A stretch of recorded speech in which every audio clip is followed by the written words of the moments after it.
Ok, ya, buenos días a todos y todas. Hoy día la clase es sobre fungi.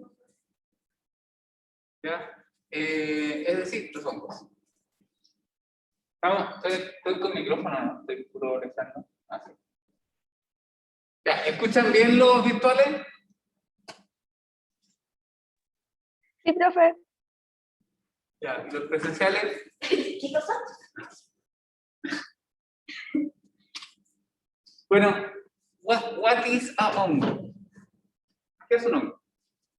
De partida, como hemos hablado en otras clases, es un organismo que es eucarionte, es decir, células con núcleo, con membrana, ¿cierto? Un núcleo definido, delimitado por la membrana. La mayoría multicelulares, pero hay muchos unicelulares. ¿Ya? Lo que los une, en general, es que son heterótrofos y la pared celular tiene un compuesto que se llama quitina. ¿Dónde más hay quitina? El exoesqueleto. En los exoesqueletos de los insectos. Se fijan, las vías metabólicas que producen quitina nos acercan a los hongos con los animales mucho más que con las plantas. De hecho, compartimos el ser heterótrofo. No tenemos cloroplasto, entonces los hongos son mucho más cercanos a los animales que a las plantas. Pueden ser descomponedores, parásitos o simbiontes, pero en cualquiera de los tres casos son heterótrofos. Requieren que alguien les dé compuestos carbonados reducidos, moléculas complejas. La cantidad de especies es una incógnita, la verdad es que no se sabe. ¿Ya? Hay un caos taxonómico de las especies porque había como no sé cuántas mil, y cuando se hizo estudios moleculares se achicó el número, porque había mucha duplicación de nombres. O sea, había misma especie de hongo que en su fase sexual tenía un nombre y en su fase asexual tenía otro nombre y era la misma gustante. Entonces, pero, o sea, si uno hace un hoyo en el patio, existe una posibilidad de que haya especies no descritas de hongo ahí. O sea, así de corte. En general, los ambientes del suelo son menos estudiados por razones logísticas, que los ambientes sobre el suelo, ¿cierto? Entonces, especies de hongo aparecen a cada rato. Y hay estimaciones de que podría haber hasta 1,5 millones de especies.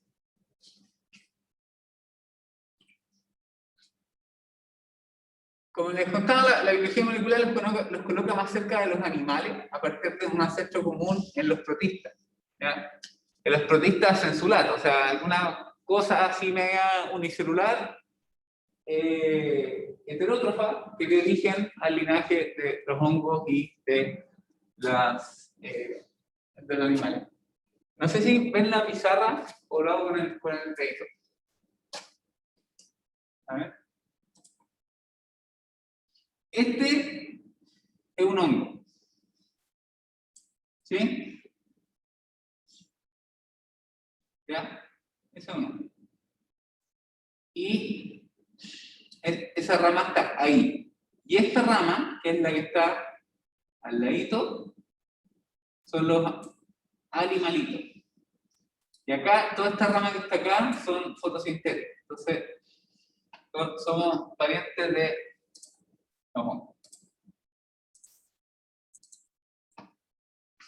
Una de las cosas increíbles de los hongos es que son organismos modulares, igual que las plantas. Modulares en el sentido de que tienen unidades repetidas que se van uniendo, ensamblando, para formar como un metaorganismo de los mismos genotipos. Por ejemplo, probablemente el organismo más grande del mundo, si no es un alga, que la otra vez vieron que tenía no sé cuántos metros, es este hongo, que es un micelio del mismo genotipo, que está fisiológicamente conectado. Es una trama de un micelio, un solo hongo, un solo individuo, podríamos decir, que ocupa 900 hectáreas y tiene más de 2.400 años. Porque ahí vamos a ver que ese champiñón que está ahí, por ejemplo, champiñón, no es el individuo.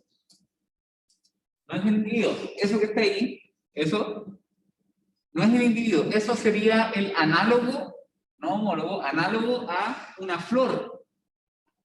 Y uno no puede decir que, por ejemplo, en un árbol lleno de flores, la flor es la planta.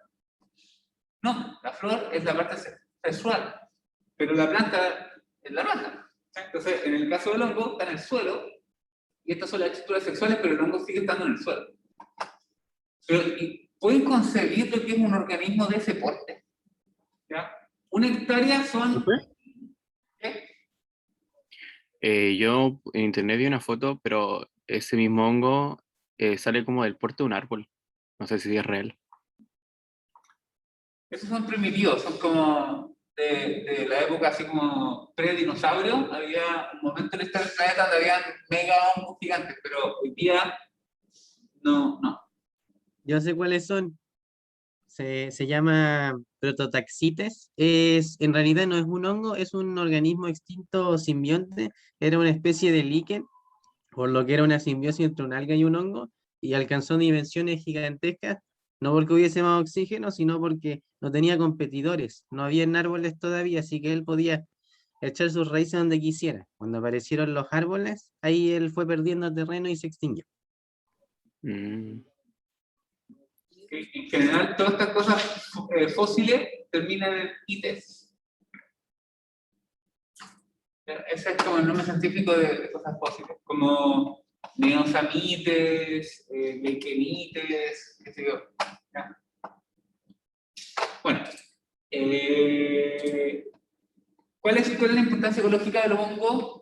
Los hongos son fundamentales. ¿Ya? Si no existieran los hongos, andaríamos caminando sobre cadáveres y pedazos de planta, porque son muy importantes descomponedores de la biosfera junto con las bacterias. ¿Ya? Son muy importantes en la descomposición de la materia orgánica. Este proceso obviamente ocurre en la tierra, el mar y agua dulce. Una de las cosas más interesantes es que uno de los pocos organismos del planeta que puede descomponer la madera, la lignina, son los hongos. O sea, si no hubieran hongos, estaríamos llenos de troncos, de palos, de ramas por todos lados. Porque casi exclusivamente los hongos son los únicos que descomponen la lignina y pueden degradar la madera. ¿Ya? Son capaces de descomponer casi todas las sustancias de la Tierra, incluyendo los discos compactos, los DVD, combustible de avión, cera, ropa, papel, hasta nosotros. Cuando las plantas colonizaron la Tierra, los hongos ya tenían un mol ahí. ¿Ya? Porque son los primeros organismos pluricelulares probablemente colonizadores de la Tierra. ¿Ya? Del ambiente terrestre, que venían del agua.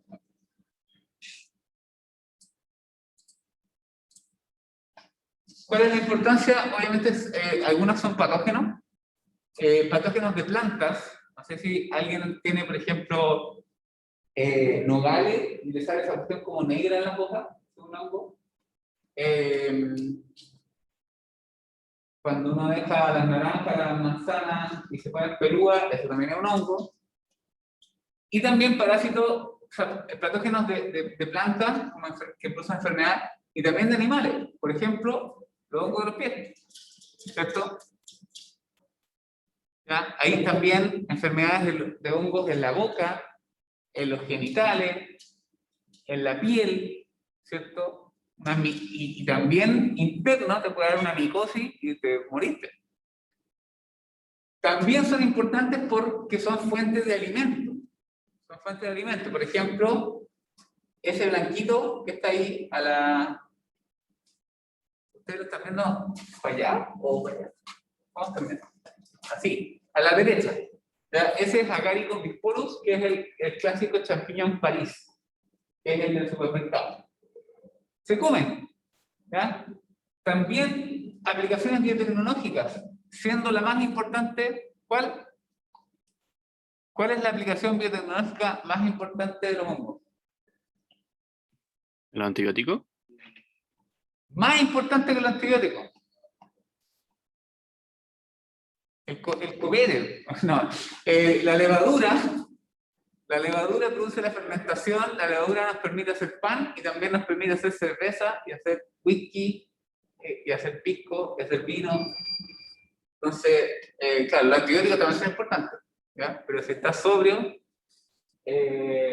va a ser más difícil pasar la enfermedad. No, mentira. Entonces tiene muchas aplicaciones biotecnológicas como los antibióticos, por ejemplo, la penicilina, que es de origen fúngico, y también la levadura, como les decía, imagínense que eso es biotecnología, tecnología de cosas vivas. Ya los egipcios hacían cerveza y pan. O sea, esa aplicación biotecnológica es muy antigua. Y también son importantes porque se asocian con otros organismos formando simbiosis súper importantes en la Tierra, como son las micorrizas con plantas y los líquenes con algunas especies de algas, oceanobacterias. ¿Ya?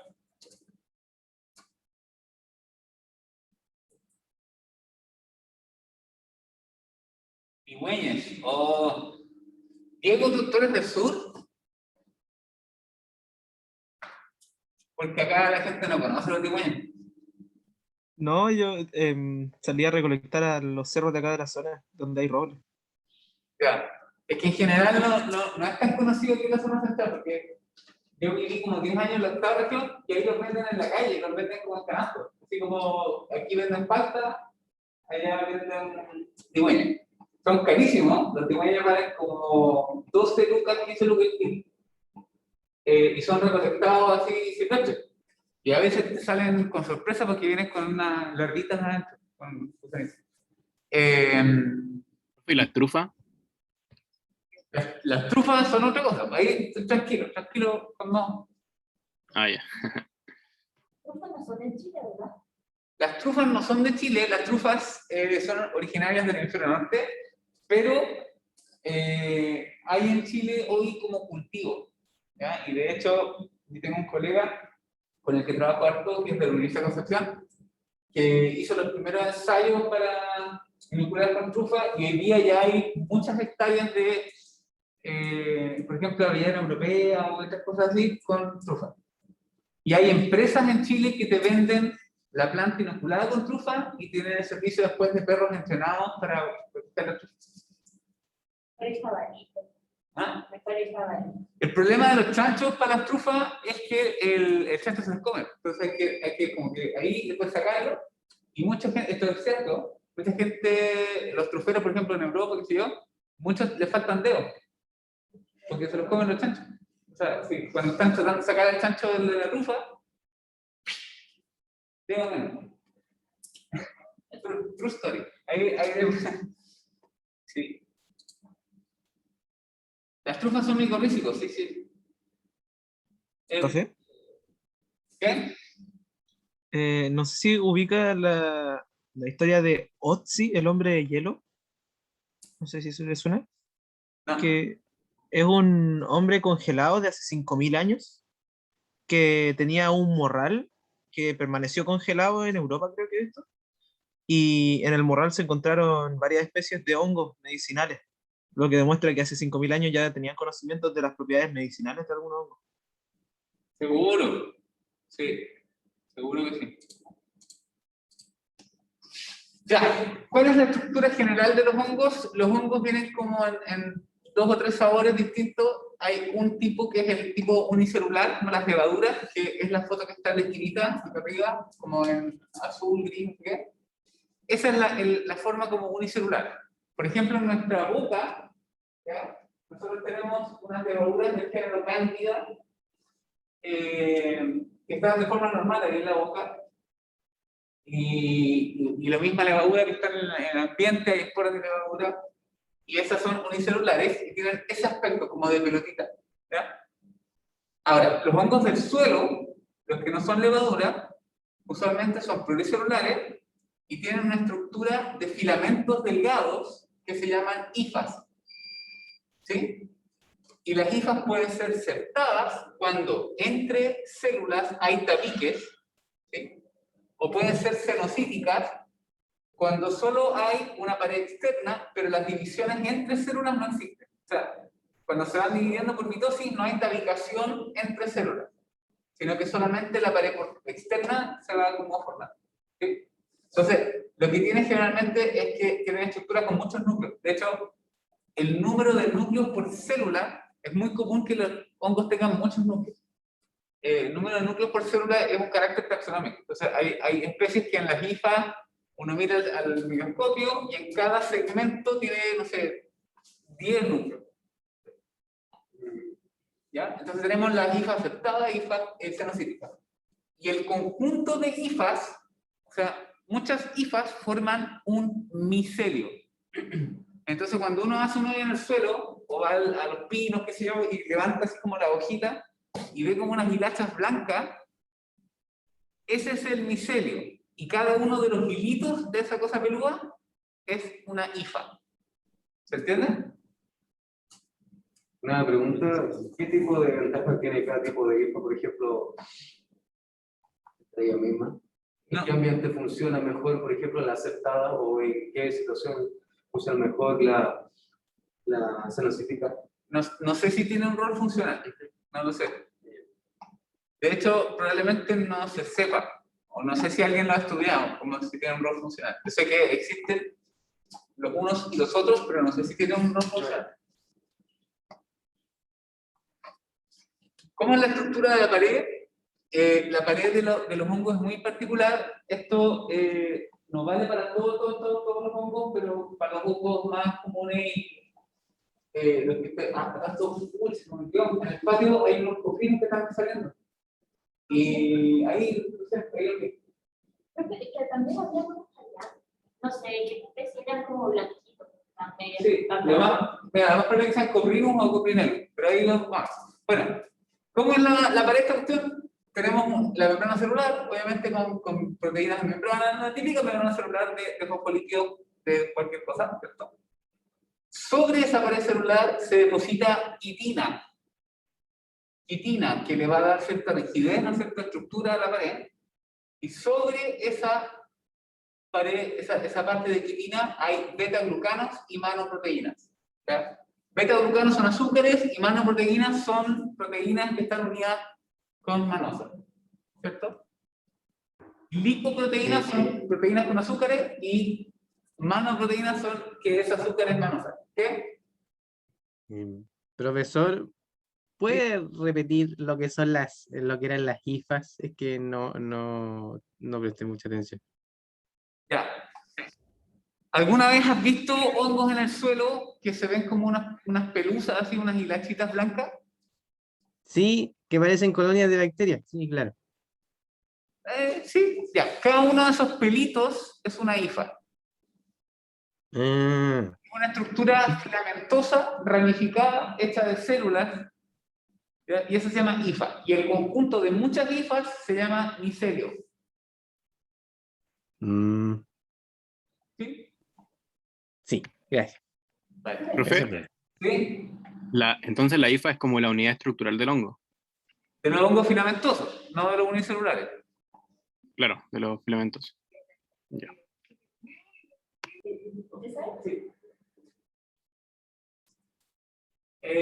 Entonces, esa es la pared, y ahí está abajo la estructura de la quitina. Y si ustedes, esta que está abajo como de esos hexágonos, ¿sí? Si ustedes lo miran, tiene como una estructura súper parecida a la celulosa. ¿Sí o no? Cambia los grupos funcionales porque tienen hidrógeno, qué sé yo, pero la estructura general es muy parecida a estas típicas azúcares que se pegan. ¿Cierto? Sí. Bueno, los hongos son todos heterótrofos y hay tres tipos principales de nutrición. Saprófitos son los que... ¿Qué son saprófitos? Se Descomponedores. alimentan de la materia muerta. Chuta, Orgánica. no entendí lo último. Ah, que se alimentan de materia orgánica. Claro, descomponedores de materia orgánica, es decir, materia orgánica que preexiste y ellos la descomponen y la comen, ¿cierto? Parásitos, que son aquellos que parasitan animales, plantas, etc. etc. Y los mutualistas, que en el fondo viven con alguien que les da comida. ¿Ya? Los que son parásitos y saprófitos tienen un modo de digestión bien particular, donde hacen un análogo a lo que hacen las moscas. ¿Has cachado que las moscas como que vomitan así sobre la comida, digieren eso y después lo chupan de vuelta? ¿Sí o no? Ya, gracias. Entonces, esto es lo mismo pero a nivel celular. Excretan enzimas digestivas al medio, esas enzimas digestivas degradan el sustrato y después esa cosa digerida se absorbe simplemente por la célula. ¿Cachan? Entonces, no es que se coman las cosas directamente, o qué sé yo, sino que excretan las enzimas degradan la comida y después esa comida degradada entra a la hija por difusión. ¿Sí?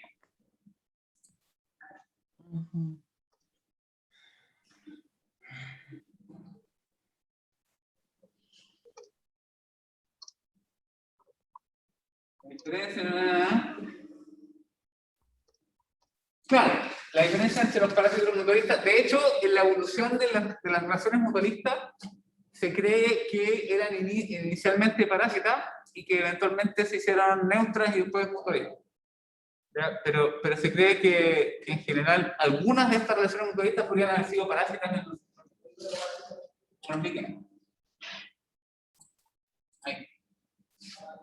Este es el ciclo de vida general de los hongos. No vale para todos, no vale para todos, todo exactamente igual, pero es como una cosa general. ¿Ya? Si se fijan, la mayor parte de la vida del hongo es haploide. Cuando yo encuentro un champiñón, casi todo eso es haploide. El hongo que está en el suelo es haploide. ¿Ya? Vamos a partir por una espora. Una espora cae, germina y genera el micelio. ¿Qué es el micelio? El conjunto de las hifas, ¿cierto?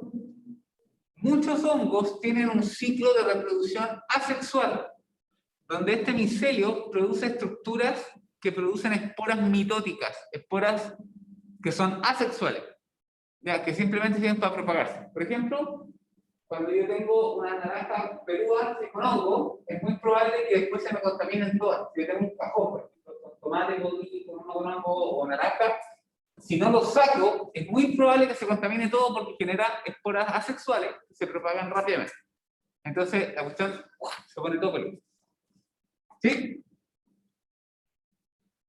¿Qué pasa cuando viene la reproducción sexual? Generalmente ocurre cuando hay limitación de recursos. Es decir, cuando están regalones los hongos, en general se reproducen asexualmente, y cuando empiezan a faltar los recursos, viene la reproducción sexual.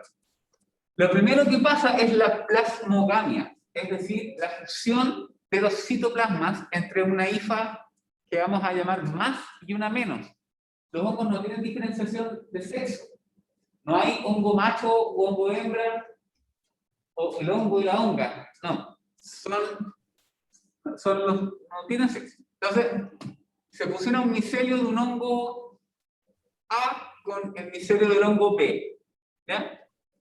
Y se fusionan los citoplasmas y va a haber una fase donde en el mismo compartimento, en la misma célula, va a estar el núcleo del A y el núcleo del B. ¿Sí? Los dos juntos, pero no se van a mezclar. Esa fase se llama heterocariótica.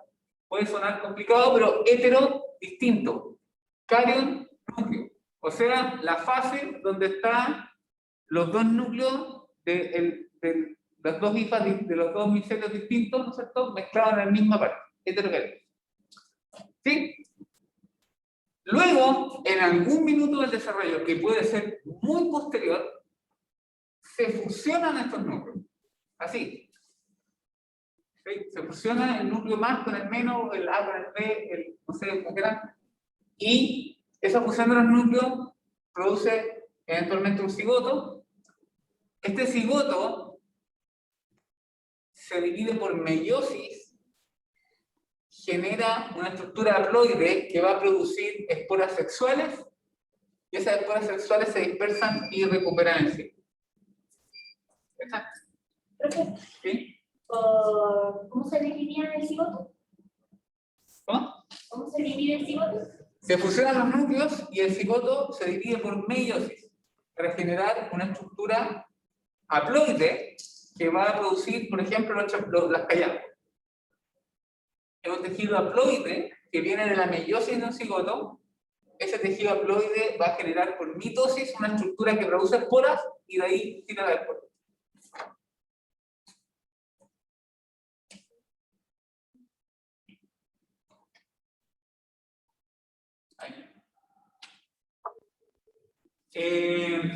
La taxonomía o clasificación está media enredada. Hoy día, por ejemplo, esta, que era más o menos moderna, ya no va. La verdad es que la biología molecular ha cambiado muy rápido esto, pero estos grupos todavía a veces se hablan. Los cigomicota, por ejemplo, los desarmaron y metieron la mayoría dentro de los primeros micota y apareció un grupo que se llaman los mucoromicota y ahí están metidos, pero chao. Pero esto igual sirve como para entender como diferencias generales. O sea, a veces los bajaron, esto lo desarmaron y lo partieron en como subgrupos, pero da la vida.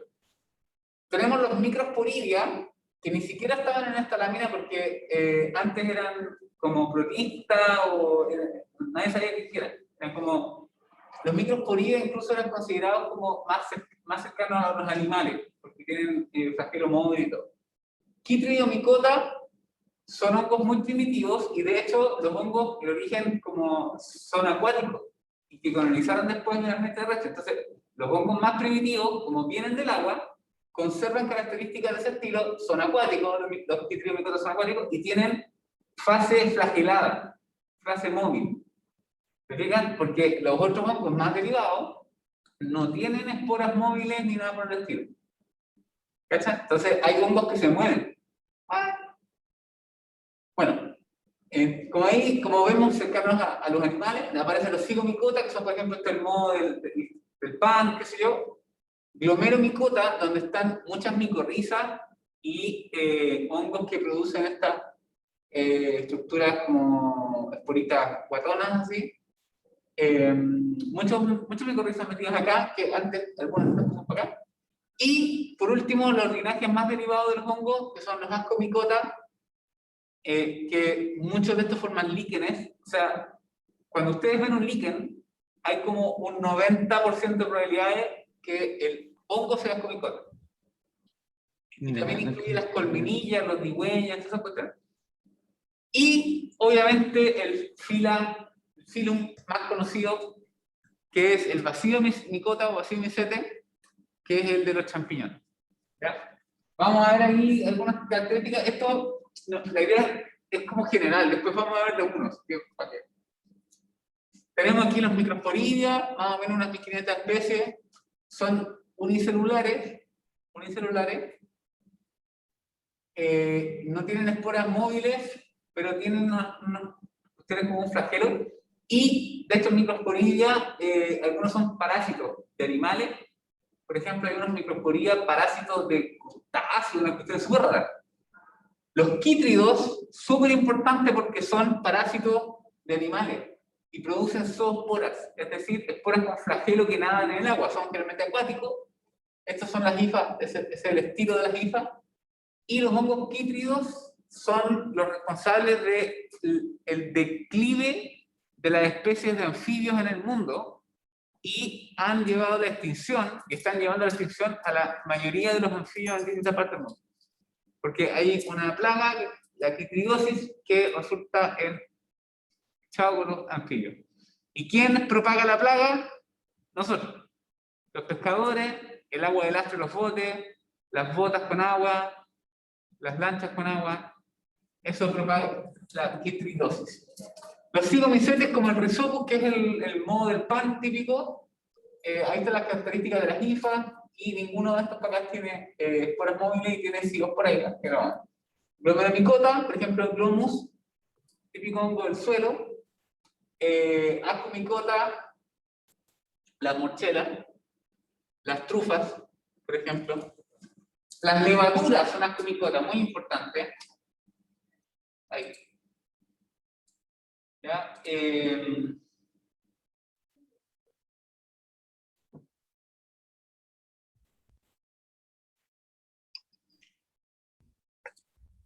y Basiomycota, que son los champiñones. ¿Ya? Vamos a ir como de uno más o menos. Ahí tenemos Chytridiomycota, flagelados. Este es otra clasificación, ¿cierto? Blastodiomycota, también flagelado.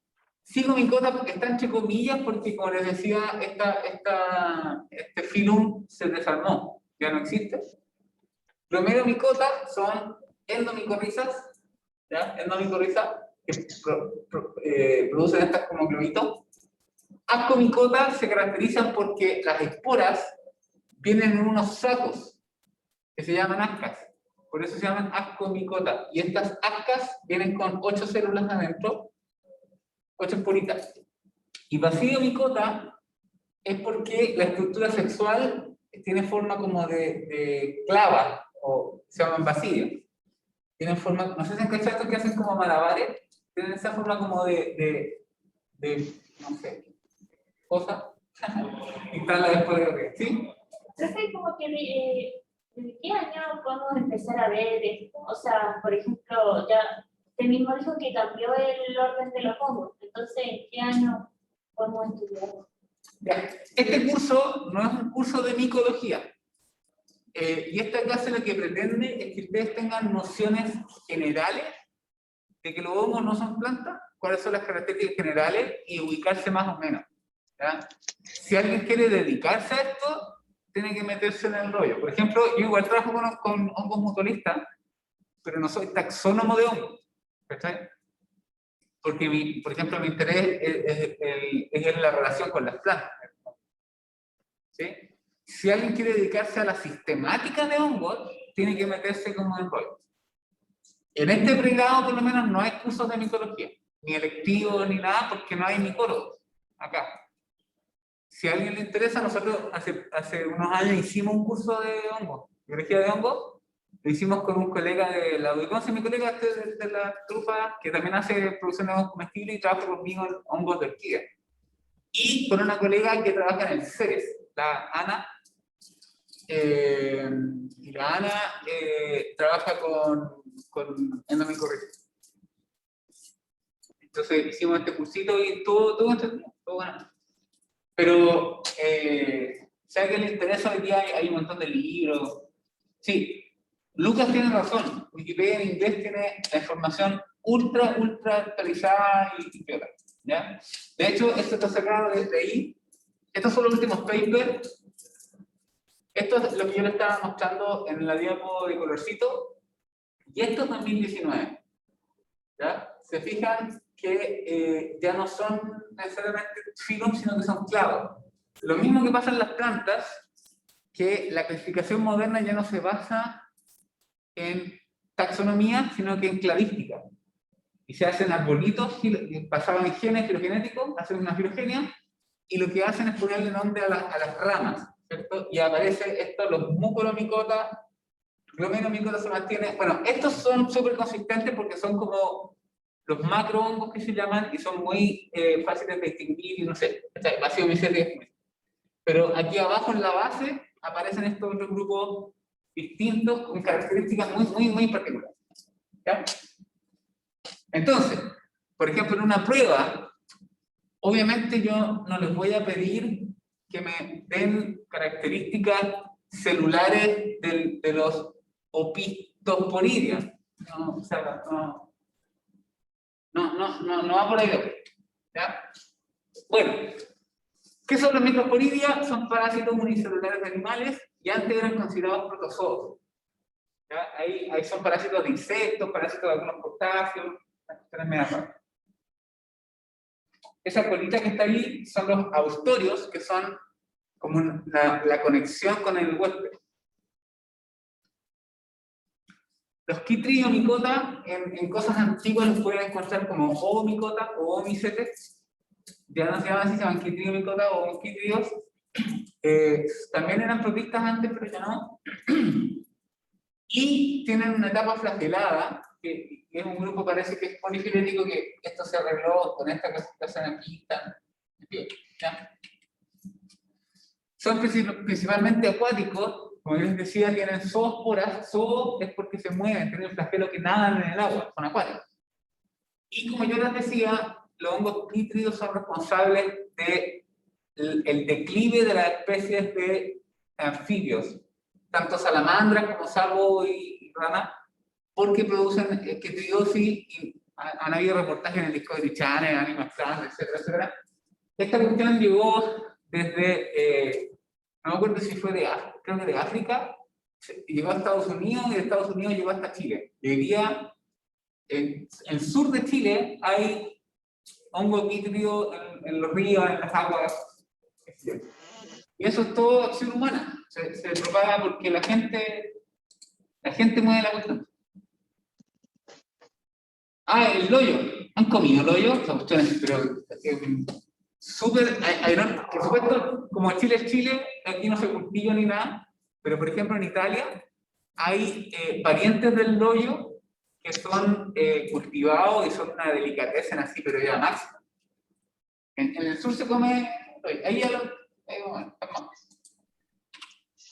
Este es el ciclo de vida, no quiero detenerme mucho, ¿no? Simplemente como para mostrarles que presentan estas zoosporas que nadan en el agüita y forman estas. Si ustedes ven este ciclo, van a reconocer el mismo ciclo que yo les mostré. Esta es la fase sexual. Ahí tenemos la fase, ¿no es cierto?, de dicariótica o heterocariótica, la fase del cigoto y la meiosis. ¿Ya?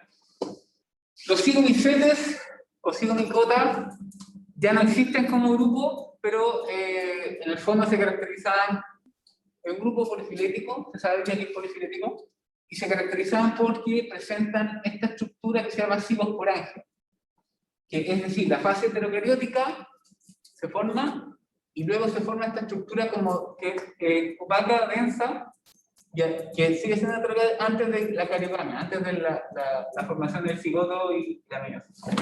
Entonces, esa como cosita que se ve ahí oscura se llama cigosporangio y por eso se llama cigomiceto.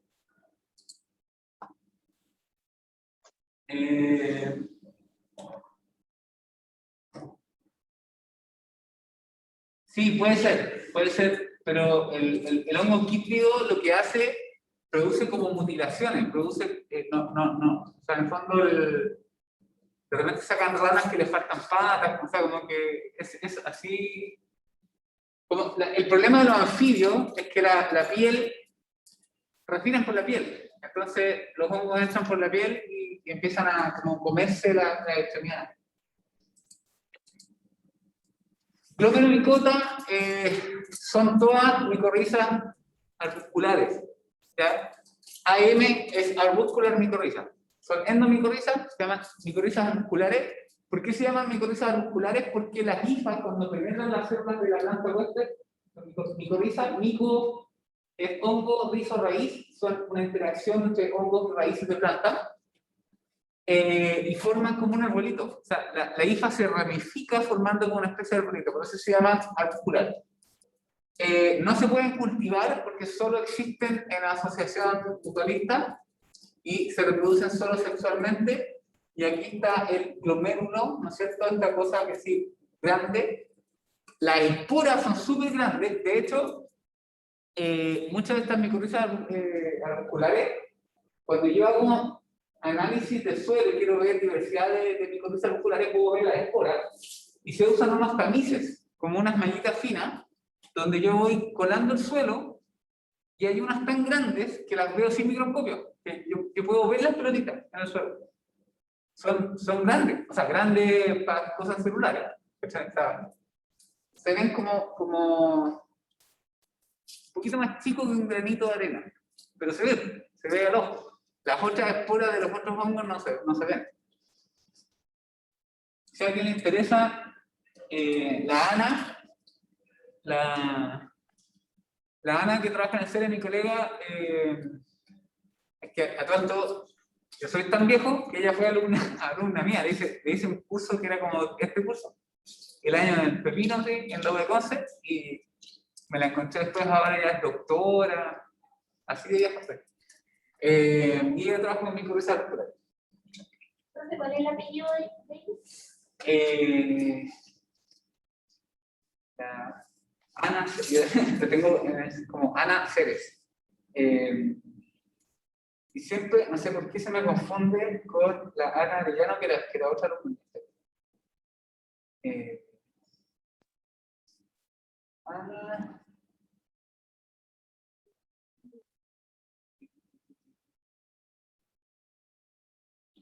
Te digo al tiro. Ana.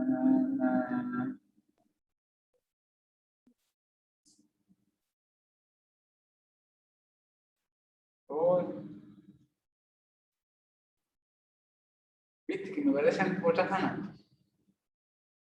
No puedo creer que se me ha olvidado el nombre de apellido. Tengo.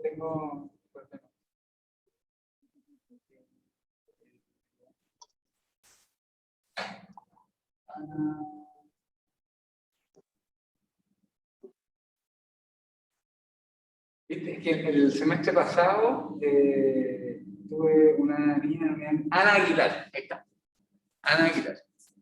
¿Ya? Y trabaja en el CELES, que es una cuestión que depende de la Católica, que está ahí en Chile. Ya.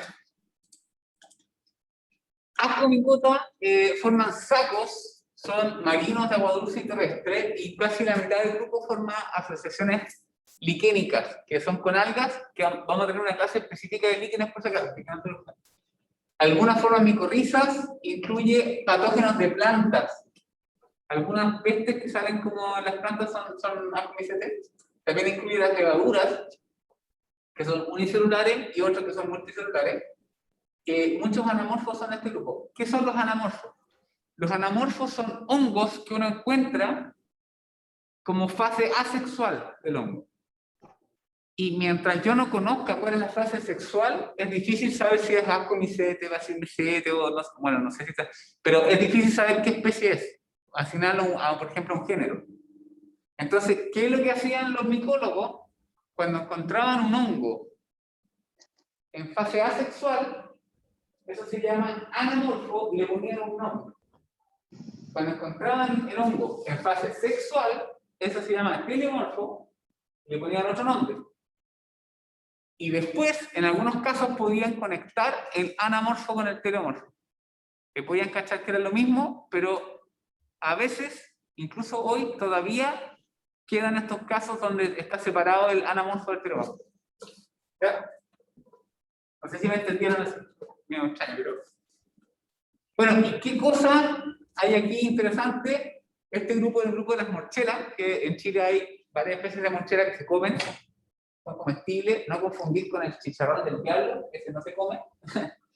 La morchela se llama colmenilla, ¿ya? Y es súper rico, vale como 70 lucas el kilo seco de morchela. Para que cachen.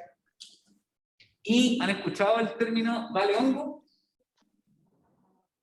Este grupo incluye las trufas. ¿Saben cuánto vale un kilo de trufa? Más de 1 millón de pesos.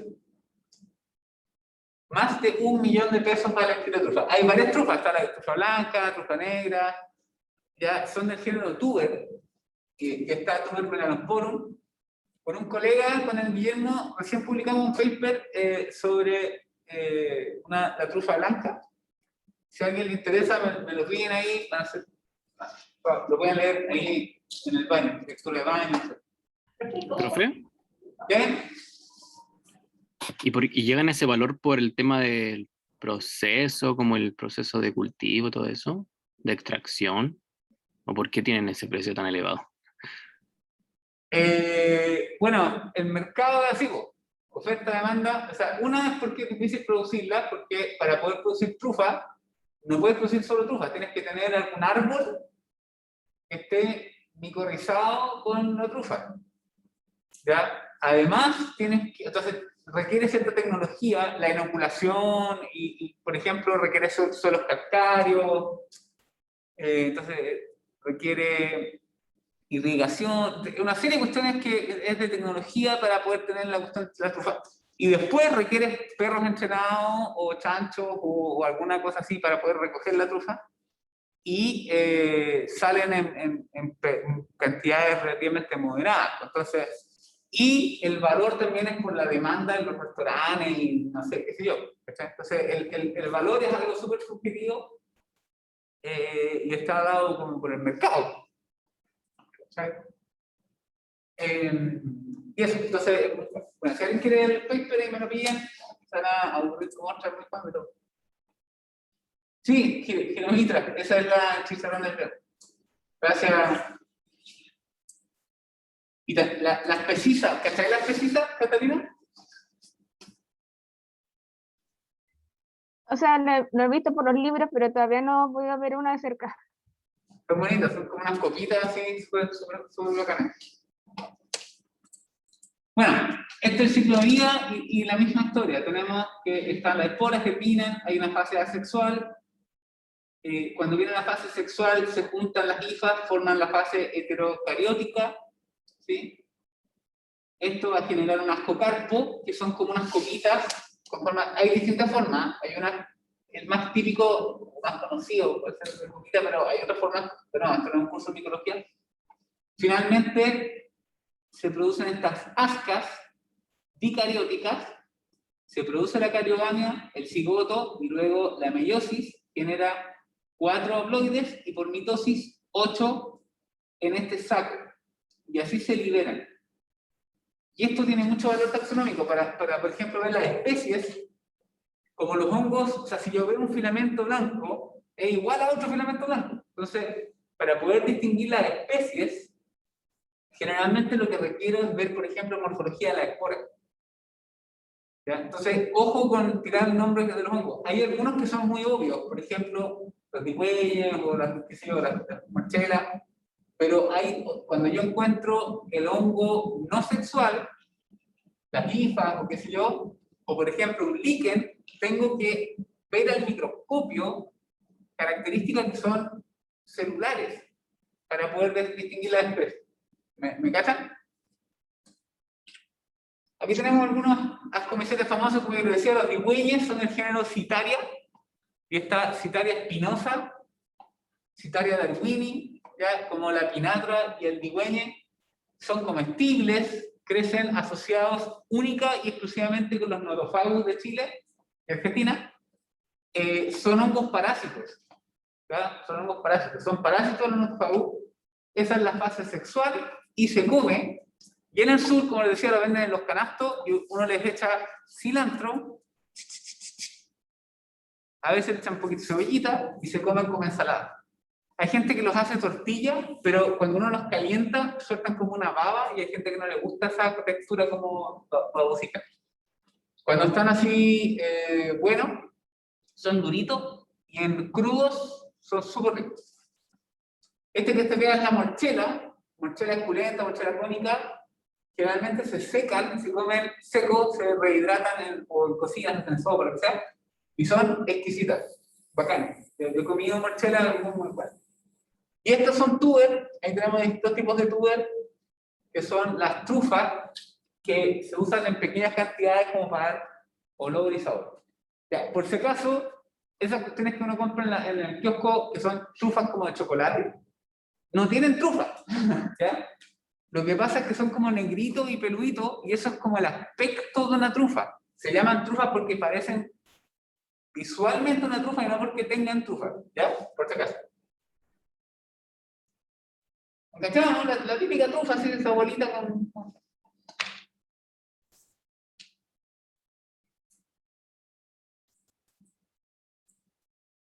Por último, este grupo, que es obviamente el más conocido, que son las setas o los champiñones, tienen un cuerpo fruticoso, es decir, la estructura sexual que se llama basiliocarpo, pero la gente les dice callampa. O sea, los hongos con callampa, los champiñones, todo eso, son de este grupo. Son importantes componedores, en especial de la madera, porque hay muchos xilófagos. En este grupo la reproducción sexual es menos asexual, es menos común. En algunas especies desconocidas, solo sexual. Incluye las callampas, las orejas de paro y las rollas. Las rollas son unas plagas de plantas que son ese como polvito que le sale arriba de las hojas de los nogales, por ejemplo, de algunos cítricos. Esos son los rust o rollas.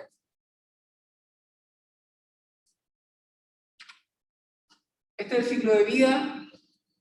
Muchas de las características que se usan para, como son macroscópicos, tienen más caracteres como externos que permiten identificar. Este es el basiocarpo, es dicariótico, y acá abajo están las laminillas, donde van a estar las basidias, son dicarióticas, que luego ocurre cariogamia, diploide, meiosis, se generan las basidias, con 4 núcleos haploides, y esto por mitosis genera esta estructura así, que es la típica de las basidios. Son las basidias con 4 apéndices en el extremo. Estos se desprenden y funcionan como las basidios polos. ¿Sí?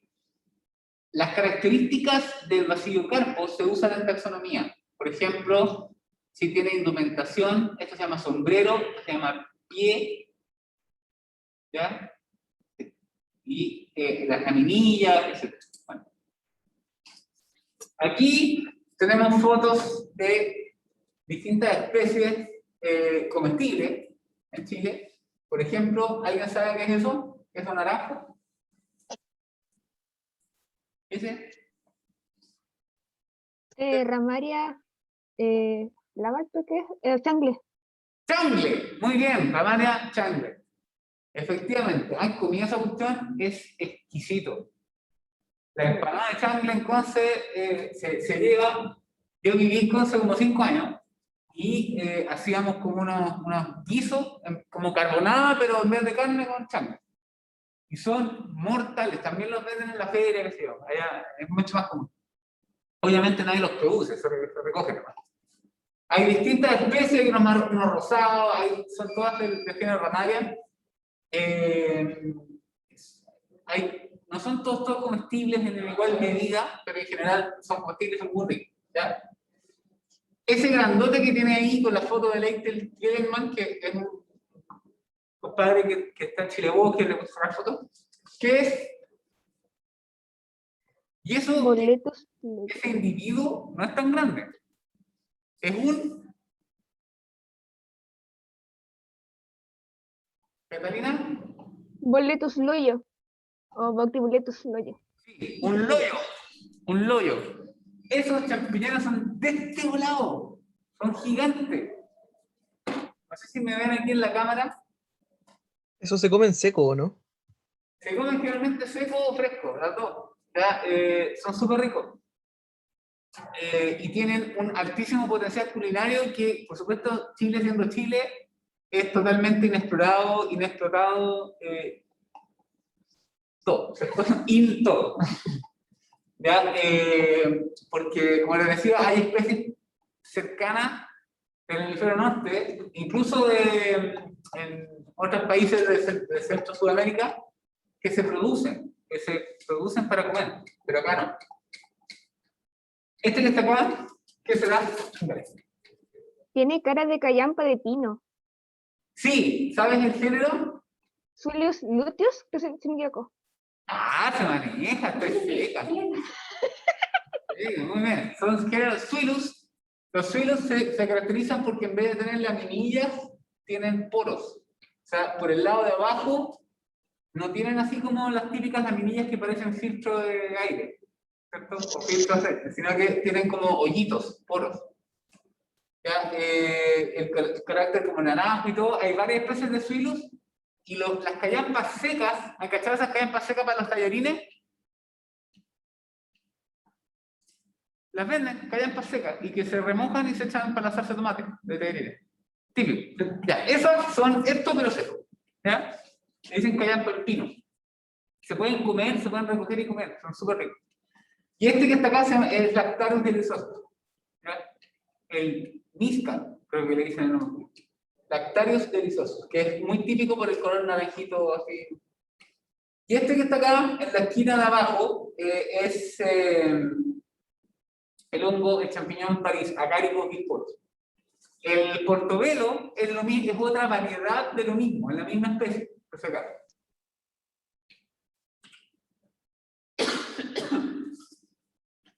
Los hongos presentan también asociaciones mutualistas. Hoy te pasaste, Catalina.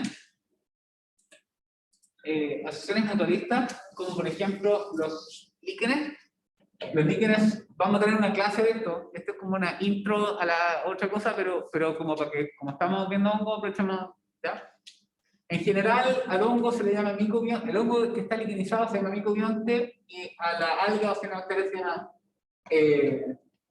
fotobionte. Fíjense, el 99% de los hongos que forman líquenes son ascomicete o ascomicota. Entonces, si yo voy caminando por ahí y agarro un líquen al azar, lo más probable es que sea un ascomicete o ascomicota, ¿ya? Y solo el 1% va a ser micota. Y en términos de las algas, ¿ya? La gran mayoría son clorófitas, unas pocas son cianobacterias y unas pocas son heterocontófitas, incluyendo las teofíceas dentro de las heterocontófitas. ¿Sí? La gran mayoría también son clorófitas. ¿Ya? Aquí la foto me salió mal, pero este es el talo de Santoria palatina. El nombre científico de un líquen es el nombre del hongo, porque la mayor parte de las características morfológicas provienen del hongo y no del alga. De hecho, un talo, que es el cuerpo del líquen, puede tener distintas algas y no cambia su morfología. O sea, en un pedazo así, esta parte puede tener una alga y aquí otra y se ve igual.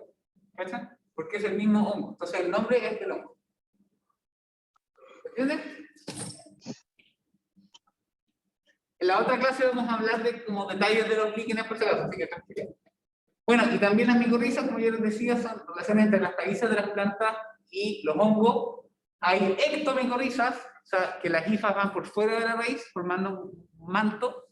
Hay endomicorrizas, como las articulares y otro tipo de micorrizas que penetran las hifas. Por ejemplo, yo trabajo con este colega mío, con el Guillermo, en unas micorrizas que se llaman orquidioides, que son hongos que penetran las células de las raíces de las orquídeas y viven ahí en mutualismo con Andy.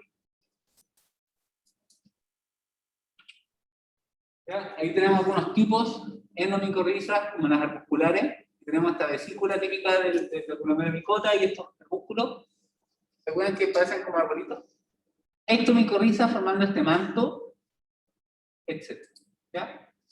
Y también, obviamente, los hongos tienen aplicaciones biotecnológicas, como alguien mencionó por ahí, los antibióticos, por ejemplo, la penicilina, y otros muchos antibióticos provienen de hongos. Estos antibióticos son moléculas que, obviamente, el hongo las produce no para curar enfermedades bacterianas en humanos, ¿no es cierto? Los hongos producen esto para ser competitivos en el suelo, generar ambientes que eliminan la competencia en el suelo, o donde sea. ¿Cachai? Por eso producen antibióticos. También están las levaduras. Las levaduras tienen una característica, que son unicelulares y que se pueden cultivar en bioreactores. Y yo puedo modificar genéticamente las levaduras para producir moléculas biológicas de interés. Entonces yo puedo convertir una levadura en una máquina de hacer alguna molécula que yo quiera hacer. La modifico genéticamente, la meto al bioreactor y así me va a producir una molécula que yo quiera, orgánica, ¿no es cierto? Que es como que me va a salir mucho más barato que biosintetizarla de otra manera. ¿Me entiendes? ¿Qué otras aplicaciones? Obviamente las culinarias. Y también hay algunos hongos que tienen usos ilegales, recreativos, ¿no es cierto? Como los hongos mágicos del género psilocides y otros que es decir, que producen alucinaciones, ¿ya? Porque tienen como los que tienen psilocibina, ¿no es cierto? Y producen alucinaciones. El mismo Amanita muscaria, es tóxico, venenoso, pero también en cierta dosis produce alucinaciones. Profe, no sé si ha escuchado la melena de león, que es el hongo que ayuda a prevenir el Alzheimer, No. que lo andan vendiendo por ahí porque es como la cura del Alzheimer, como que genera neurogénesis. I don't know, Rick. Think fake. Pero bueno, puede ser, puede ser. No, no tendría que ver, no he cachado. Pero en todo caso, estas curas milagrosas siempre hay que ser, o sea, ustedes que están siendo formados para ser científicos, hay que ser escépticos igual. O sea, ¿dónde está la evidencia? Muéstrame la evidencia, ahí conversamos. Pero así como, mira, esto es la cura mágica para los planetas.